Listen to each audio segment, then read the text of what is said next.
அஸ்ஸலாமு அலைக்கும் வரஹ்மத்துல்லாஹி வபரகாத்துஹு. உடலில் வலி ஏற்படும் போது ஓதும் துவா.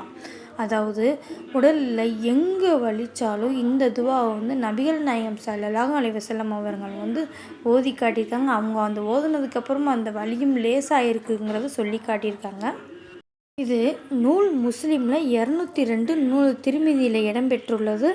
அபுதாவுத் இப்னு மாஜா அவர்கள் அறிவிக்கிறார்கள்.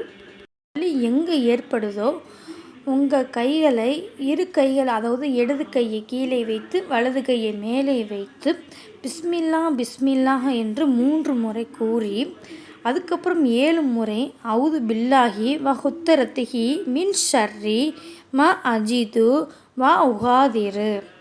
நான் திரும்பவும் சொல்கிறேன். அவுது பில்லாஹி வ குத்ரத்திஹி மின் ஷர்ரி ம அஜிது வ உகாதிரு. இதற்கு பொருள், அல்லாவின் கண்ணியம் மற்றும் ஆற்றலை கொண்டு நான் உணர்கின்ற அஞ்சுகின்ற இந்த வலியின் தீமையை விட்டும் பாதுகாவல் தேடுகிறேன். இன்ஷா அல்லாஹ் இது வலி இருக்கும்போது இது 7 முறை நீங்கள் ஓதி வரணும். 7 முறை ஓதி வந்தீங்கன்னா உங்களோட வலிகள் லேசாக்கி அல்லாஹ் கொடுப்பானாக. இந்த துவாவை நீங்கள் ஓதி வாருங்க. இன்ஷா அல்லாஹ் இன்னொரு வீடியோவில் மீண்டும் சந்திப்போம். உங்களோட ஃப்ரெண்ட்ஸ் அண்ட் ஃபேமிலிக்கு இதை ஷேர் பண்ணி விடுங்க. அஸ்ஸலாமு அலைக்கும் வரஹ்மத்துல்லாஹி வபரகாத்துஹு.